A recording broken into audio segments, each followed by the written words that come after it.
mudah-mudahan sudah terlihat ya slide presentasi yang saya share.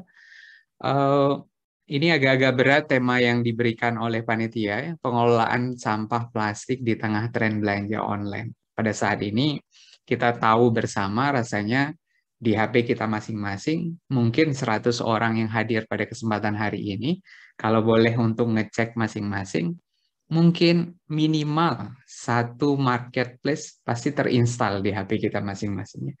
Ada yang berlogo S, ada yang berlogo L, ya, ada yang berlogo B atau berlogo T, begitu ya. Jadi ya banyak sekali marketplace yang ada dengan konsep belanja online untuk mempermudah kita. Rasanya kita sudah berada di zaman yang kita tinggal tidur di tempat tidur kita masing-masing, tapi makanan bisa datang, baju bisa datang, sepatu bisa datang. Jadi kita sangat terbuka. Apalagi nih Desember ada event 2 hari lagi ya mungkin ya, 12-12 yang banyak sekali promo-promo yang akan kita dapatkan yang mungkin sudah melirik-lirik. Kayaknya ada sepatu bagus nih lagi diskon ya, ada macam-macam lah ya. Nah, pada kesempatan hari ini kira-kira saya akan menyampaikan, Mbak Moderator, apakah slide saya berubah? Iya, Pak. Berubah ya, oke. Karena perlu ngecek dulu pengalaman ada pernah slide-nya tidak berubah setengah jalan baru saya tahu itu tidak berubah-berubah. Gitu. Ada beberapa hal yang ingin saya sampaikan di materi pada kesempatan malam hari ini adalah terkait dengan sampah itu sendiri, hubungannya dengan jumlah penduduk yang kita punya, begitu ya. Terus kemudian sampah ternyata menjadi isu-isu global yang mempengaruhi politik, bahkan politik negara ya, untuk mengurusi persoalan sampah. Dan kita mencoba mengulik perjalanan panjang dari sampah. Dan harapannya di akhir nanti, apa nih yang kita bisa lakukan? Salah satunya berkaitan dengan tema kita, yaitu antisipasi banyaknya sampah dengan hobi belanja online kita. Mudah-mudahan hobi belanja online kita tidak memperparah kondisi bumi yang semakin banyak orang, semakin sedikit tempat untuk ditinggali, tapi ternyata ditambah dengan makin banyaknya sampah yang dihasilkan. Ini PR kita bersama. Yang pertama, teman-teman, semuanya kita sudah tahu semuanya data-data yang ada. Kalau kita berbicara jumlah penduduk, hingga saat ini kita masih berada di posisi nomor 4 dunia ya dalam jumlah penduduk terbanyak di dunia gitu ya, dalam deretan 5 negara dengan jumlah penduduk terbanyak di dunia, dan kita berada di posisi nomor 4. Nah, tujuan saya menyampaikan ini sebenarnya ya teman-teman sudah sangat paham ya. Dengan jumlah penduduk yang tinggi, otomatis kita menghasilkan sampah yang tinggi pula. Kita bayangkan dengan jumlah penduduk dunia di angka 7,8 miliar ini, berapa miliar ton sampah ya yang dihasilkan setiap harinya dari setiap aktivitas yang kita hasilkan. Kalau kita berkaca kepada Indonesia saja, ada data yang menyebutkan bahwa 2008 nih, lewat suatu dokumen statistik persampahan Indonesia yang dikeluarkan oleh KLH, 2008 disebutkan di sana ada 38,5 juta ton sampah yang dihasilkan setiap tahunnya. Kemudian satu dekade kemudian, ya, dekade berikutnya 2018, ini ternyata terjadi kenaikan yang cukup signifikan, 70% dari angka sebelumnya ya. Dari 38 menjadi 65. Karena salah satunya adalah tren jumlah penduduk yang dihasilkan gitu ya. Yang ada jumlah penduduk di Indonesia. Nah, ini data-data, walaupun saat kita berbicara data pasti ada perbedaan ya antara suatu sumber dengan sumber yang lain. Tapi perbedaan itu ya kita nikmati saja. Yang pasti buat kita adalah jumlah penduduk yang semakin tinggi akan menambah volume kuantitas sampah yang juga semakin tinggi. Dan kabarnya adalah saat kita berbicara WII berada di Pulau Jawa. Pulau Jawa merupakan pulau yang memiliki kontribusi yang sangat tinggi terhadap jumlah sampah yang dihasilkan. Dari gambar ini ilustrasi sedikit dari berbagai macam sumber yang dikumpulkan, disebutkan hampir di angka 60% sampah terbanyak itu berasal dari Pulau Jawa. Jadi teman-teman yang berasal dari Sumatera, Kalimantan, Papua, mungkin bisa beruntung. Wah, pulauku nggak banyak nih kontribusi sampahnya. Tapi jangan lupa teman-teman, sebentar lagi kita akan kembali ke Jogja, kuliah kembali secara luring, kita juga ikut berkontribusi menghasilkan sampah yang besar di Pulau Jawa. Jadi ya pesannya mungkin jangan lama-lama kuliahnya, cepat selesai, pulang kampung masing-masing, berkontribusi terhadap wilayahnya masing-masing agar Pulau Jawa tidak terlalu terbebani dengan sampah kita. Ya, dengan kondisi seperti ini mungkin menjadi refleksi kita bersama. Telah disebutkan, telah nampak kerusakan di darat, di laut disebabkan karena perbuatan tangan manusia, gitu.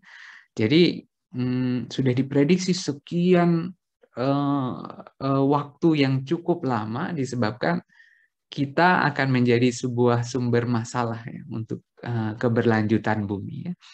Namun dilanjutkan di sana adalah Allah mengkehendaki agar mereka, kita, gitu, merasakan sebagian dari akibat perbuatan kita, gitu, yang agar mereka kembali ke jalan yang benar. Ya mungkin teguran kita terkait dengan masalah sampah ini, dengan masalah mikroplastik, garam mengandung plastik, ya, daging sapi mengandung berbagai macam logam berat. Ini mungkin ada dampak dari merasakan, gitu ya, agar kita merasakan apa yang kita kerjakan. Kalau diasumsikan adalah sampah kita itu berasal dari dapur rumah kita, gitu ya, akan ada waktunya sampah tersebut akan kembali ke dapur kita, gitu, tapi dalam bentuk yang lain, kembali dalam bentuk garam, ya. Tapi ternyata garamnya membawa sumber masalah yang lain. Jika kita konsumsi, kita mengkonsumsi plastik. Saat kita beli ikan, ternyata ikannya mengandung juga plastik. Saat kita mengkonsumsi daging, dagingnya ternyata mengandung logam berat yang menjadi masalah untuk tubuh kita semua. Jadi ini menjadi refleksi kita bahwa apapun yang kita kerjakan di dunia ini, sekecil apapun tentunya akan membawa dampak, baik dampak itu kecil maupun yang besar, gitu ya. Kalau kita belajar tentang pengolahan sampah, teman-teman semuanya pasti sangat ingat dengan kejadian yang terjadi di Lui Gajah, ya, sebuah TPA yang berada di Provinsi Jawa Barat yang kira-kira 2005-2006 sempat mengalami permasalahan yang sangat besar. Sampai akhirnya puncak masalahnya adalah terjadinya longsor. Jadi sebuah TPA, tempat pemrosesan akhir sampah, longsor, kemudian menimpa suatu perkampungan warga, kira-kira 147 atau 157, karena angkanya berbeda-beda. Orang yang meninggal dunia, salah satunya karena tertimbun longsoran sampah tadi. Biasanya kalau longsor itu tanah, Pak. Kok ini sampah ya? Kebetulan kejadiannya adalah sampah. Dan itu menjadi kejadian yang paling buruk terkait dengan pengolahan sampah di Indonesia. Kalau saya tidak keliru, itu menjadi nomor 2 di dunia. Kondisi terburuk dalam hal kejadian yang berhubungan dengan jumlah manusia yang meninggal yang hubungannya dengan sampah. Gitu. Dan untuk memperingati itu, gitu ya, setiap tanggal 21 Februari setiap tahunnya diperingati sebagai Hari Peduli Sampah Nasional. Ya, sumbernya di sana, gitu ya. Kalau kita saat ini Hari Sampah Nasional, ada fashion show daur ulang, gitu, ada lomba ini, lomba itu, kita dalam rangka senang-senang untuk memperingati masyarakat tentang akan bahayanya sampah. Ternyata sumber hari peringatan tersebut adalah meninggalnya saudara-saudara kita sebanyak 147 orang di Provinsi Jawa Barat. Mudah-mudahan menjadi pengingat kita bersama. Ya. Tidak hanya selesai sampai di sana ya teman-teman semuanya. ternyata terus terjadi. Misalnya di 2019, Jogja pernah tuh jadi bom waktu sampah tersebut di DIY gitu ya. Kalau kita lihat dari gambar pojok kanan ini di sekitar stasiun Tugu dekat Malioboro gitu ya. Kemudian gambar yang bawah ini di depan Stadion Mandala Krida yang sangat terkenal juga di Jogja. Terus kemudian terus saja ya, ada 2020 di kota Tangerang Selatan terjadi longsor juga, penahan TPA jebol ya. Akhirnya sampah masuk ke dalam sungai. Sungainya namanya Cisadane. Akhirnya permasalahan sampah menjadi lebih besar. Apakah cukup sampai di situ? Ternyata tidak juga, teman-teman. Terus berlangsung, bahkan beberapa kondisi sampah di Pekanbaru. Ini cukup kompleks juga ya, permasalahan sampah di kota Pekanbaru ini yang terjadi di awal-awal tahun 2021. Tapi sampai saat ini terus berjalan ya. Sampah tidak bisa terangkut dan menumpuk di pusat-pusat kota. Jadi kalau kita berbicara tadi dari tahun 2005, 2006, ternyata sampai 2021 ini masih saja gitu ya, masih terjadi. Jadi langkah yang dilakukan oleh teman-teman yang tergabung dalam Zero Waste STSP ini tentulah sangat mulia kalau semuanya dilakukan dengan baik. Kalau dilakukan tidak hanya di ranah kampus saja, tapi dalam meresap gitu ya, dalam kehidupan sehari-harinya. Orang tuanya bisa peduli sampah, dia sendiri jadi peduli sampah, lingkungan sekitarnya juga jadi peduli akan sampah. Belum lagi teman-teman, saat kita berbicara plastik ini ya, tadi kita juara 4 dunia, ya, jumlah penduduk terbanyak di dunia gitu. Tapi kita jadi juara 2 dunia dalam hal kontribusi sampah plastik terbanyak di laut. Ini ya bukan suatu prestasi yang baik juga ya teman-teman semuanya. Masa sih juara 2, tapi juara dunia apa? Juara 2 dunia sampah plastik terbanyak di laut. Kan bukan suatu prestasi yang baik ya. Ini dikeluarkan oleh tim peneliti yang diketuai oleh ya, Bu Jambek ini ya dari Universitas Georgia, yang teman-teman para penggiat sampah pasti sudah sangat hafal. Ini tahun 2015 dikeluarkan, walaupun banyak ahli-ahli tentang sampah kurang berkenan dengan metode yang dikeluarkan, karena metodenya adalah model, menggunakan data yang bisa mereka akses. Kebetulan data di Indonesia menunjukkan angka yang sangat rendah. Ya salah satunya karena data kita nggak update, gitu ya. Mau cari apa sulit. Gitu. Akhirnya ketemulah nomor 2 di dunia. Dan banyak kejadian-kejadian setelah itu, ternyata mungkin ada hikmahnya juga ya, walaupun peringkatnya jelek seperti ini, tapi ada hikmahnya. Hikmahnya apa? Ternyata banyak aktivitas-aktivitas yang berhubungan dengan sampah yang terjadi dan di blow up gitu ya. Jadi dikenal oleh media. Dulunya aktivitas bersih-bersih sampah itu bukan menjadi berita yang menarik untuk diinfokan di media gitu ya. Jarang yang mau ngeliput aktivitas bersih-bersih sampah dari mahasiswa HMTL, UII gitu, bersih-bersih sungai, bersih-bersih laut. Kalau dulu dilakukan, itu bukan menjadi hal yang menarik. Tapi setelah 2015, isu ini menjadi naik, jadi naik level. Salah satunya adalah kalau kita lihat gambar ini adalah gambar yang saya ambil dari salah satu story Instagram yang cukup menarik bagi saya. Jadi kalau teman-teman yang hadir pada kesempatan malam hari ini pernah melihat bungkus Sunsil ini ya, sebut merek nggak apa-apa ya, rasanya perlu mengecek KTP-nya masing-masing itu lahirnya tahun berapa. Karena bungkus Sunsil ini diproduksi tahun 80-an ya. Tapi ditemukan di tahun 2018 dalam kondisi yang utuh dalam acara bersih-bersih pantai di sana. Jadi bisa dibayangkan kira-kira 80-an ke 2018 38 tahun ya. Terombang-ambing, kena panas, kena air laut. Kalau orang mungkin udah habis di situ ya. Tapi mbaknya masih hitam mengkilau, ya, sesuai dengan slogannya. Rambutnya masih tergurai dengan bagus, ya, walaupun aslinya mungkin sudah ubanan semuanya. Modelnya sudah masih sangat baik sekali.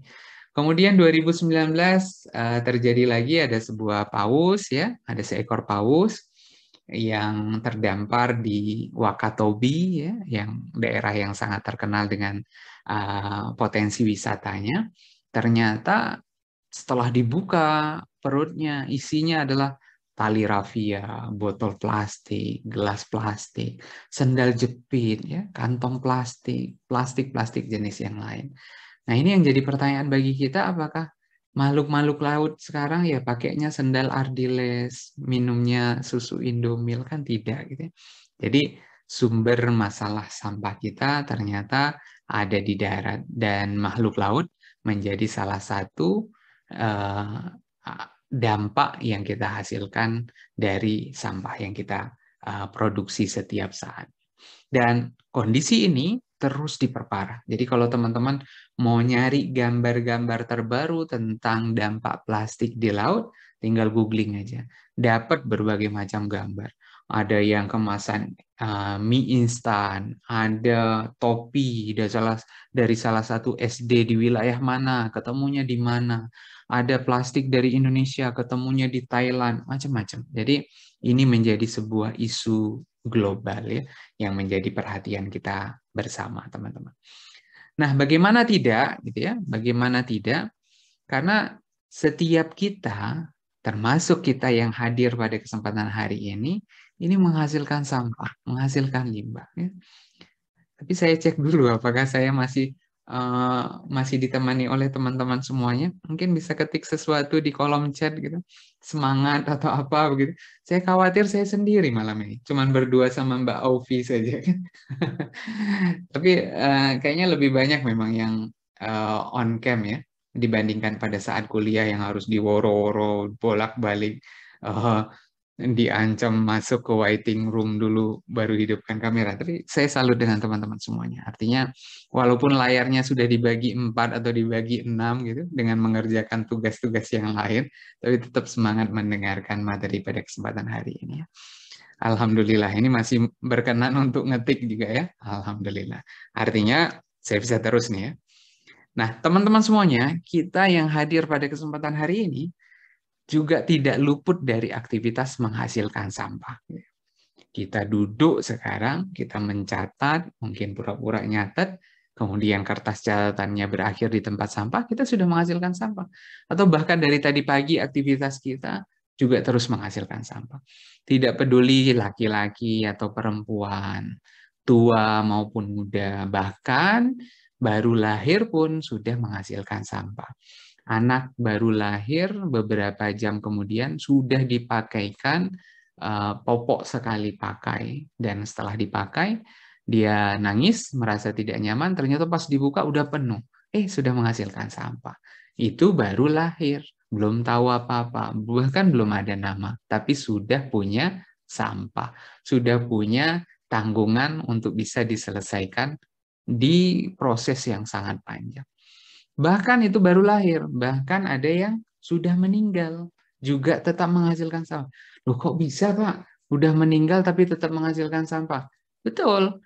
Jadi pas saat kita meninggal, secara Islam dimandikan, dikafankan, dibersihkan, kan menghasilkan sampah. Berarti kita sudah meninggal pun tetap menghasilkan sampah. Nah, jumlah sampah, limbah itu semakin meningkat seiring meningkatnya kuantitas kegiatan. Semakin sering belanja online, pasti sampah yang dihasilkan semakin juga meningkat. Sering bungkus makanan, beli terus makan di kos masing-masing juga menghasilkan sampah yang lebih banyak. Jadi semakin aktif kita berkegiatan, kemudian semakin banyak sampah yang kita hasilkan. Saya nggak mau deh menghasilkan sampah. Ya udah, diem aja, tidak bergerak, tidak ngapa-ngapain. Kan tidak mungkin juga. Berarti kita punya pilihan untuk tetap beraktivitas, tapi dengan aktivitas yang minim sampah. Nah, ada kata kuncinya, teman-teman. Nah, ini saya ingin garis bawah dulu nih. Semakin praktis aktivitasnya, semakin kompleks sampahnya. Apa ini maksudnya? Gitu ya? Semakin praktis, contohnya gini ya, saat satu acara, katakanlah kita sedang dalam satu forum, ada sosialisasi bersama, duduk di depan kita masing-masing, ada satu gelas teh hangat, kemudian ada satu piring kue-kue goreng-gorengan. Itu tidak praktis, karena harus buat tehnya, harus nyuci gelasnya, harus beli kuenya, disediakan di dalam piring tadi. Tidak praktis. Gimana biar praktis? Praktis diganti dengan makanan kotak. Kuenya dibungkus plastik, ada kotaknya. Tehnya ada kok, tehnya tapi bukan teh yang pakai gelas, teh yang pakai kotak. Ada sedotannya, ada kotaknya, ada macam-macam ya. Jadi semakin praktis aktivitasnya, semakin kompleks sampahnya. Mohon maaf buat mbak-mbak yang siklus periodiknya setiap bulan ya, itu juga semakin praktis, semakin kompleks sampahnya. Mungkin kalau kita dengar cerita ibu, bapak, atau bahkan, kok bapak sih? Ibu ya, ibu atau nenek kita dulu ya, tidak praktis, karena pakainya apa? Kain, dicuci, kemudian dikeringin, disetrika. Kalau sekarang, tinggal datang ke Indo dan Alfa, kemudian tinggal order, kemudian beli, pakai lagi, selesai, buang, habis, beli lagi. Jadi semakin praktis, semakin kompleks sampahnya. Dan yang agak menarik adalah kita kadang sulit membedakan antara kebutuhan dan keinginan. Nah, ini sangat relevan dengan belanja online, teman-teman ya. Jadi kadang isu belanja online ini karena ada promo. Ternyata sebenarnya kalau dihitung-hitung kita nggak butuh sama barangnya, ya kan? Tapi pas scroll, ini murah banget nih. Biasanya 30.000, ini cuma 9.000 loh. Jangan-jangan ini cuma 1.000. Ya udah beli, penting beli dulu deh. Jadi kadang antara kebutuhan dan keinginan itu sangat tipis bedanya. Jadi teman-teman semuanya, ya kalau memang kita nggak butuh barang tersebut, ya nggak usah beli, walaupun harganya murah. Saat kita beli, kita akan menambah jumlah sampah yang kita hasilkan. Jadi PR kita bersama, ya. Nah, coba nih teman-teman semuanya, agar saya tidak kesepian malam ini ya. Ayo coba kita buktikan. Sejak tadi pagi mulai kuliah, kemudian mulai beraktivitas sampai malam ini. Dari 1, 2, 3, 4, 5, 6, 7, nomor berapa teman-teman yang sudah hasilkan? Coba deh ketik di kolom chat. 1 kah? Nomor 2 kah? Nomor 3? Atau jangan-jangan 1, 2, 3, 4, 5, 6, 7 gini. Coba deh, saya ingin lihat. Oke, ada nih yang agak banyak nih. Riva ya, Riva 3, 2, 4, 5. Wah, banyak banget nih. Nomor tema, nomor 2 gitu ya. Ada lagi nomor moderator sendiri nih udah nomor 2 pakai tisu gitu ya. Nomor 3 habis bungkus makan pakai plastik pembungkus lagi ya. 2, 3, 5. Oke, 2, 3, 5 pakai masker. Ya, nomor 2 Pak habis nangis, sedih banget ya. Sudah malam melu gitu. Ya, sip. Teman-teman semuanya. Artinya sebagian besar kita yang mungkin nggak nulis itu malu, Pak. 1, 2, 3, 4, 5, 6, 7, Pak. Saya semuanya menghasilkan. Jadi malu rasanya mau nulis. Gitu. Atau bahkan ini sebenarnya saya lebih jenisnya, Pak. Dari 7 ini lebih. Gitu. Ada jenis-jenis yang lain. Jadi menjadi tantangan bagi kita semuanya, teman-teman. Ya, jumlah sampah yang kita hasilkan semakin banyak. Belum ditambah dengan aktivitas kita belanja online kita. Ya. Nah, masalahnya semakin kompleks, teman-teman. Kompleksnya di mana? Ternyata menurut penelitian ada sebuah indeks perilaku ketidakpedulian kita terhadap lingkungan, walaupun angkanya di tahun 2018, tapi masih relevan lah ya.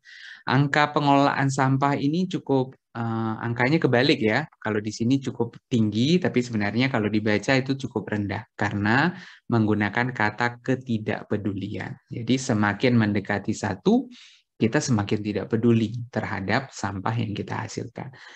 Bahkan saya dapat foto ini, saya ambil dari media sosial, yang satu tempat yang kayaknya susah banget diomongin di situ ya, jangan buang sampah di situ, berbagai macam cara nggak bisa, ternyata dirubah dulu dalam bentuk yang seperti ini. Jadi kuburan dulu baru berani, orang tidak berani lagi buang sampah di sana.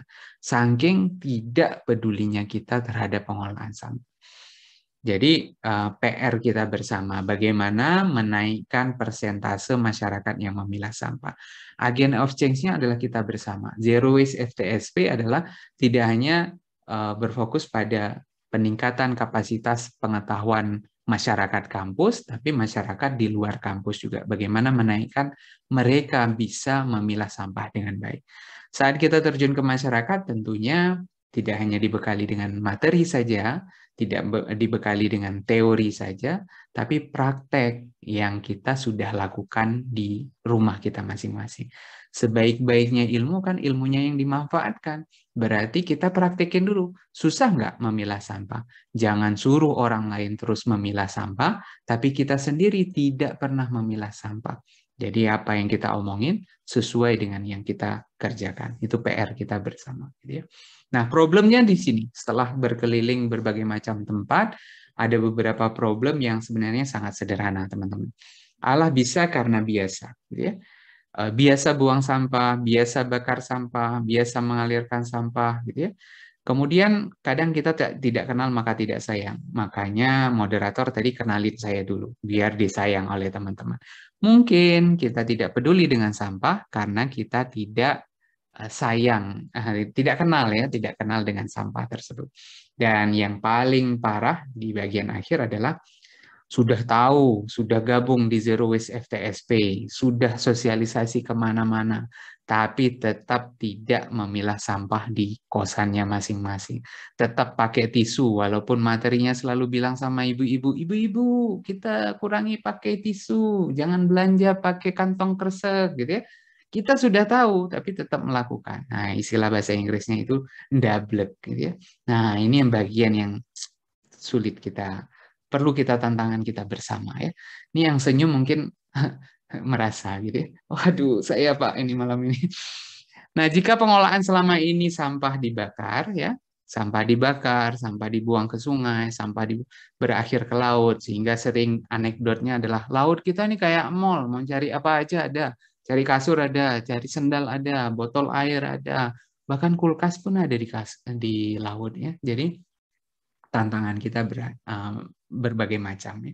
Bakar sampah tidak akan berakhir kemana-mana, berakhir ke udara, pencemaran sungai, berakhir ke laut, berakhir di laut, dan kembali ke piring kita masing-masing. Gitu ya. Jadi memang ada efek yang luar biasa, teman-teman. Nah, ini kita lewat saja ya, biar kita lihat nanti dampaknya seperti apa. Ini menjadi isu global ya. Tadi kita sudah sampaikan Indonesia jadi nomor 2 di dunia yang ternyata berpengaruhnya luar biasa. Makanan laut ada mikroplastik, garam mengandung mikroplastik, bahkan ikan teri pun mengandung mikroplastik. Saya nggak makan yang laut-laut Pak, saya makan lele aja, ya boleh juga gitu. Terus kemudian terakhir ternyata mikroplastik ditemukan di tinja kita. Berarti ya sudah masuk kemana-mana teman-teman ya. Ini efek yang luar biasa menjadi isu global yang perlu pemikiran kita bersama. Nah, bagaimana tidak kondisi ini di satu sisi, gitu ya, di satu sisi ini menjadi pemikiran yang menarik ya. Di sisi lain, produksi sampah itu terus meningkat, terutama dari segi pembungkus, teman-teman. Kantong kresek. Sekarang belanja apa sih yang nggak pakai kantong kresek? Umurnya juga cukup pendek. Ya dari tempat kita beli sampai ke rumah kita, terus kemudian dibuang. Umurnya yang nggak jauh-jauh dari angka 10-15 menit. Ya. Terus kemudian apa? Kemasannya berlebihan. Pernah ketemu produk ini mungkin di retail-retail modern ya. Pisang aja dibungkus satu, ditulis lagi single. Ini cocok banget untuk para jombloan, jomblowati. Rasanya tidak terlalu berlebihan gitu. Tinggal beli ke pasar aja dapat satu tandan kali ya, satu sisir kali pisang dengan harga yang segitu. Jadi tantangan kita adalah memilih kemasan yang tidak berlebihan. Dan kita sedang berhadapan juga dengan kemasan-kemasan cantik dari UMKM yang dibuat sedemikian rupa sehingga kadang lupa yang penting bungkusnya menarik, isinya nomor 2. Ya, jadi kita jadi kebalik. Ini beli bungkus atau beli isi gitu ya. Dengan berbagai macam warna dikemas sehingga pasarnya jadi naik. Dan berbagai macam produk praktis yang lain yang sudah sangat terbiasa kita pakai dalam kehidupan kita masing-masing gitu ya. Kita sangat tergantung dengan berbagai macam produk tersebut. Apalagi teman-teman, ini hasil yang dilakukan oleh Bapak Ibu dari LIPI ya, Lembaga Ilmu Pengetahuan Indonesia, yang mensurvei selama masa pandemi ini, atau dulu kita sebutnya PSBB gitu ya. Sekarang kan udah level-levelan gitu. Bentar lagi hilang levelnya. Mungkin muncul yang lain. Disebutkan bahwa belanja online-nya terjadi peningkatan ya. Layanan makanan siap saji. Jadi orang lebih cenderung di rumah saja terus kemudian meningkat. Jadi otomatis jumlah sampah yang dihasilkan juga akan meningkat. Dari yang sebelumnya tidak belanja, oh ini konsisten nih, tidak belanja juga. Dari yang sebelumnya 1-5 kali ya dalam sebulannya, ini turun ya, jadi 48%. Ternyata yang dulunya 6-10 kali dalam sebulan, hanya 8%, naik menjadi 26%. Kemudian muncul 11-15 kali, bahkan ada yang 31-35 kali. Artinya setiap hari dia melakukan aktivitas belanja online. Belanja online kan bisa macam-macam ya. Lewat tadi driver, lewat berbagai macam marketplace, kita bisa pakai berbagai macam pilihan platform tersebut. Apa saja yang dibelanjakan? Ya, mulai dari makanan siap saji, makanan kering, makanan basah, kemudian disinfektan, obat-obatan, APD, ini pada saat awal-awal dulu di awal pandemi. Sehingga tidak menutup kemungkinan pengemasan produknya menjadi tantangan dalam pengolahan sampah. Sehingga muncul apa? Selotip yang berlebihan, bungkus plastik, bubble wrap ya. Bubble wrap ini yang dibungkus kadang berlebihan agar produknya tidak pecah, tidak remuk, tidak retak gitu ya. Ada sling wrap, ada tali plastik, ada kabel tie. Kabel tie itu biasanya untuk kita pesan makanan di yang dimasukin terus kemudian dia terikat kencang ya untuk menjaga kualitas dari makanan tersebut. Jadi banyak ternyata pendukung-pendukungnya saat kita menggunakan jasa online tersebut. Padahal kalau kita lihat proses perjalanan sampah yang sangat panjang teman-teman ya, mulai dari sumber sampah dikumpulkan, ditransfer poin, pengangkutan, TPA. Kok ini jadi materi kuliah, Pak? Ya, ya, tapi kita ini hanya pengetahuan saja, artinya sampah tersebut berpindah dari satu tempat ke tempat lain dengan proses yang sangat panjang, sehingga akan berakhir di suatu lokasi yang disebut TPA, yang lokasinya menjadi penuh masalah, penurunan kualitas tanah, air tanah, udara, berbau, tidak nyaman, gangguan kesehatan, bahkan sampai urusannya konflik. Mau tidak mau, pemerintah kita terus membangun yang namanya TPA. Terus dibangun. Jadi ada 121 TPA. Jangan sampai lokasi tempat tinggal kita itu menjadi lahan yang dipenuhi oleh TPA. Mana Jogja? Jogja area yang penuh dengan TPA karena lahannya sempit tapi sampahnya jumlahnya banyak. Jadi tantangan kita adalah sebenarnya dimulai dari rumah kita masing-masing, teman-teman. Jadi dari sekantong sampah kita setelah kita belanja online menjadi gunungan sampah di tempat lain. Dari yang seharusnya sederhana, kita masih mau membuka, melihat sampah kita, tapi menjadi lebih kompleks saat bertemu dengan sampah-sampah yang lain. Mungkin kita tidak saling bertegur sapa di sini, tapi mungkin sampah kita sudah bertemu satu sama lain di piungan. Bahkan mereka sudah buat rapat, sudah ngobrol satu sama lain, sudah saling kenal gitu ya. Dan konsep yang lain adalah jangan kita berpikir bersih di tempat kita, ternyata bermasalah di tempat lain. Jadi poinnya adalah buang sampah pada tempatnya itu sudah tidak lagi relevan dengan kondisi saat ini, teman-teman. Dan juga ternyata tidak menyelesaikan masalah. Yang ada hanya memindahkan masalah.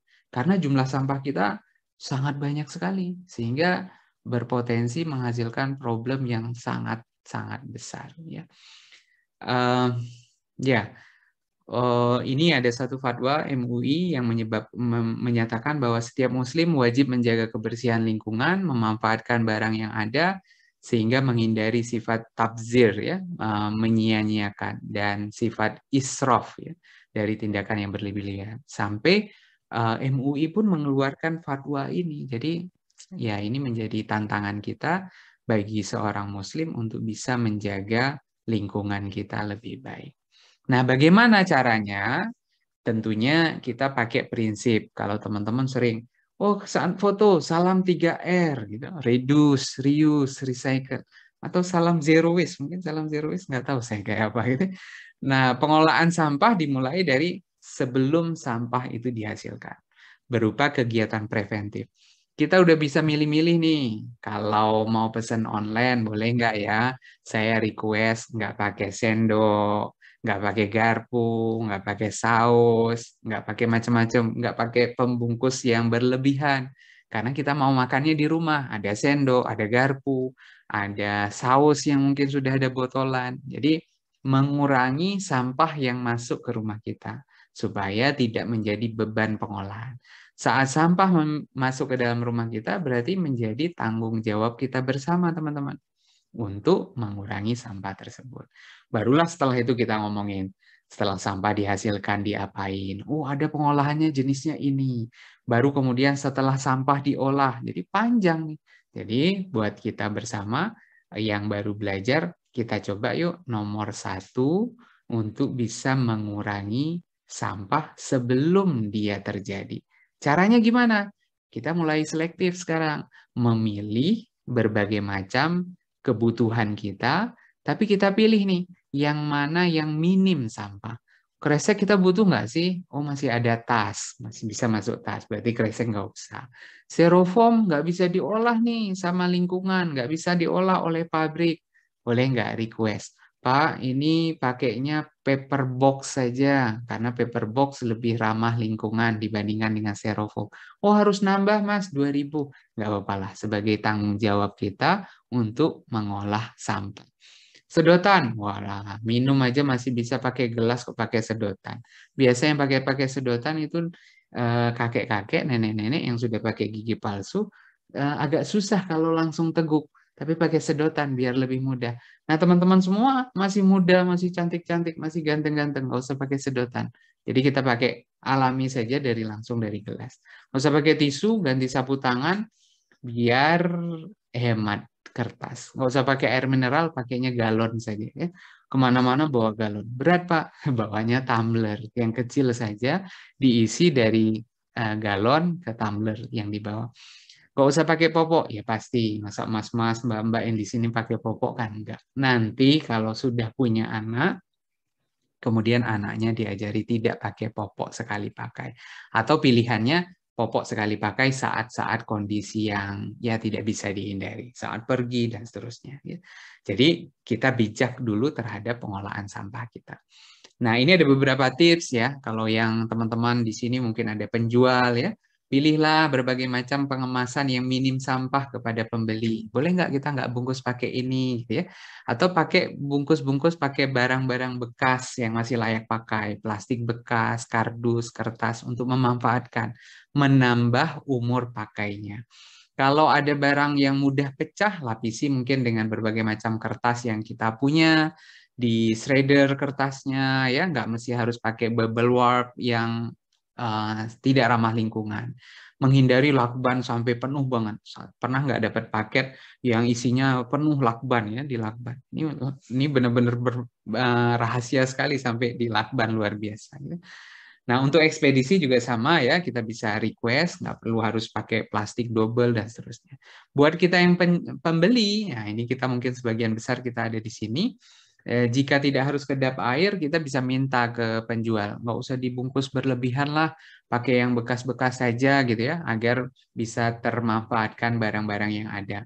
Terus kemudian setelah datang ke rumah kita pilah dengan baik, kita simpan yang masih bisa kita simpan, kita pakai lagi yang bisa masih kita pakai, atau kita daur ulang, kita serahkan ke pihak lain lewat bank sampah, lewat macam-macam yang bisa kita temukan di lokasi kita. Jadi hal-hal yang sederhana. Dan barulah yang terakhir, nomor 2 dan nomor 3, pilihannya agak panjang ya kalau kita bahas ini, mungkin satu pertemuan kuliah gitu. Ada pengolahan individu, pengolahan kawasan dan seterusnya, berbagai macam teknik metode yang kita bisa terapkan dalam pengolahan sampah. Tapi poinnya adalah di sini teman-teman. Apapun metodenya, kalau kita tidak punya kesadaran untuk memilah sampah, itu menjadi pintu masuk dalam bagian pengolahan. Jadi tanpa memilah ya pengolahan berikutnya tidak akan bisa berjalan dengan baik. Jadi kuncinya adalah memilah sampah kita. Nah, sebelum kita tutup, ada dua ayat yang menarik dan mungkin menjadi pengingat bagi saya pribadi dan mudah-mudahan buat teman-teman juga. Di dalam surat Al-Baqarah, wa idza qila lahum la tufsidu fil ard qalu innama nahnu muslihun. Saat dikatakan kepada mereka, jangan buat kerusakan di muka bumi gitu ya. Tapi kita menjawab gitu. Enggak, kita ini lagi buat perbaikan loh. Kita nih pahlawan-pahlawan lingkungan gitu ya. Kita nih yang belajar di teknik lingkungan, yang luar biasa perhatian kita terhadap lingkungan. Tapi kita lupa ada sambungannya. Ala innahum humul mufsiduna walakin la yash'urun. Gitu. Ingatlah sesungguhnya ternyata mereka lah yang berbuat kerusakan, tetapi mereka tidak menyadari. Kita seringkali sosialisasi ke masyarakat, pilah sampah Bapak Ibu, jangan pakai kantong kresek Bapak Ibu, styrofoam susah diolah Bapak Ibu. Ternyata balik ke kos kita, balik ke rumah kita tidak pernah menerapkan ilmu tadi. Jadi PR bagi kita bersama saat kita berani mengajak orang lain untuk terlibat dalam pengolahan sampah, pengolahan lingkungan, berarti menjadi catatan bagi kita. Kita juga jangan luput dari dari kesan tersebut ya. Jadi kita harus ikut juga, harus melakukan juga agar tahu bagaimana sulitnya, bagaimana memulai. Jangan hanya nyuruh orang lain. Ini menjadi PR bagi saya pribadi dan mudah-mudahan bisa menjadi pengingat bagi kita semuanya. Karena waktu yang terbatas, teman-teman, mungkin itu saja yang bisa saya sampaikan kepada teman-teman semuanya dalam pertemuan malam ini. Tentunya sangat terbatas, materi yang disampaikan sangat banyak kekurangan, kemudian juga mungkin dalam penyampaian ada yang putus-putus karena sinyalnya di tempat masing-masing yang berbeda. Mudah-mudahan kita masih bisa bertegur sapa di berbagai macam platform yang tersedia. Terima kasih atas perhatiannya. Sekali lagi mohon maaf atas segala kekurangan. Wabillahi taufiq wal hidayah. Wassalamualaikum warahmatullahi wabarakatuh. Saya kembalikan kepada moderator.